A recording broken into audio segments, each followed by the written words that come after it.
Sometimes you stumble across a post online and it just stops you in your tracks. Today, we're going to dive into one of those. It's a goal so huge, so unbelievably ambitious, it almost sounds made up, but it might just hold the secret to how we can all tackle our own biggest goals. Just let that sink in for a second. Read it again.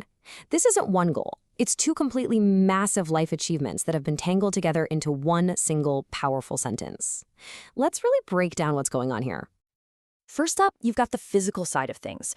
We're not talking about one marathon or even 10. We're talking about 100. A full 100 full marathons. The scale of that is just, it's mind-boggling. And then, as if that wasn't a big enough mountain to climb, there's the second challenge, becoming a full professor. This is the absolute peak of a long and frankly grueling academic career.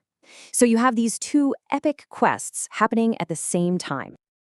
So let's tackle that first mountain, the academic one. Because getting to full professor, well, that's not a sprint. It's a marathon of the mind that can take decades and demands just an incredible amount of intellectual stamina. Yeah, see, becoming a full professor isn't just a simple promotion. You have to get through all of these stages. Each one, from getting your PhD to your postdoc to the dreaded tenure review, each step takes years of intense focus, research, and publishing. It's a serious test of how long your brain can stay in the game. And just think about the time commitment we're talking about. It's often 15 years, sometimes more, from the day you start your PhD to finally reaching that top spot.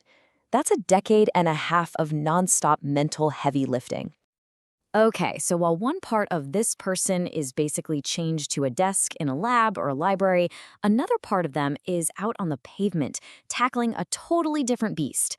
Let's look at the sheer numbers behind the other half of this goal. 100 marathons. Okay, each one is 26.2 miles.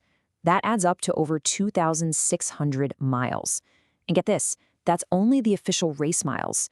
It doesn't even begin to count the tens of thousands of miles you'd have to run just in training to even show up to the start line. So when you put them side by side, you see these two parallel struggles, right? The academic is fighting intellectual burnout, and their progress is measured in papers and grants. Meanwhile, the marathoner is battling pure physical exhaustion, and their progress is all about miles and finish lines. It's two completely different kinds of grind. And this brings up a pretty big question. How on earth does one person find the energy for both? One goal needs you to sit still and think for years on end, and the other demands you push your body to its absolute limit again and again. You'd think they would just cancel each other out. And that, right there, is the real heart of this whole thing. Why not just chase these two amazing goals separately? Why connect them with that one, tiny, all-important word, before? This is the question that unlocks the absolute genius of this plan, because linking them together isn't an extra burden, it's actually the secret sauce that makes both of them possible. And the answer is found in a really cool psychological trick. It's called a commitment device. It's basically a clever trick you play on your future self to make sure you stick to the plan. By tying the marathons to the professorship, this person has created one of the most brilliant and powerful commitment devices I have ever heard of.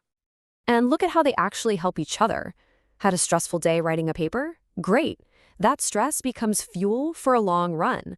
And that long, grueling run, it clears your head so you can solve that tough research problem. Instead of competing for your energy, the two goals actually start feeding each other. But the real magic, the true secret weapon in this whole system, comes down to that one little word, before. It's not just a word, it's the ultimate deadline. Now here's the key.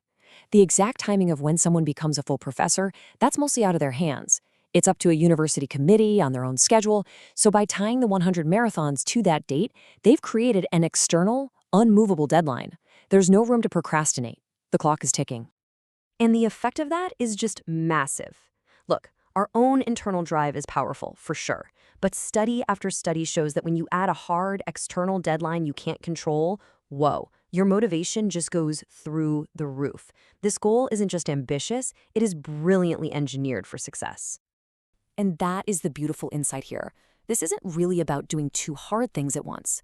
It's about using two hard things to build one elegant, powerful system to get them both done. The structure of the goal is everything. This is more than just an amazing story about one person's incredible ambition. There's a really profound lesson in here for every single one of us in how we think about our own big challenges.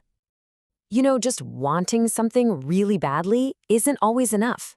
Sometimes you have to be an architect for your own motivation. You have to build these clever systems and commitment devices that make your success not just a possibility, but almost an inevitability. So I'll just leave you with this question to chew on. What's your big personal challenge, your marathon? And what's the long-term goal, the professorship that you can tie it to? How can you design your goals so they don't fight each other, but actually complete each other?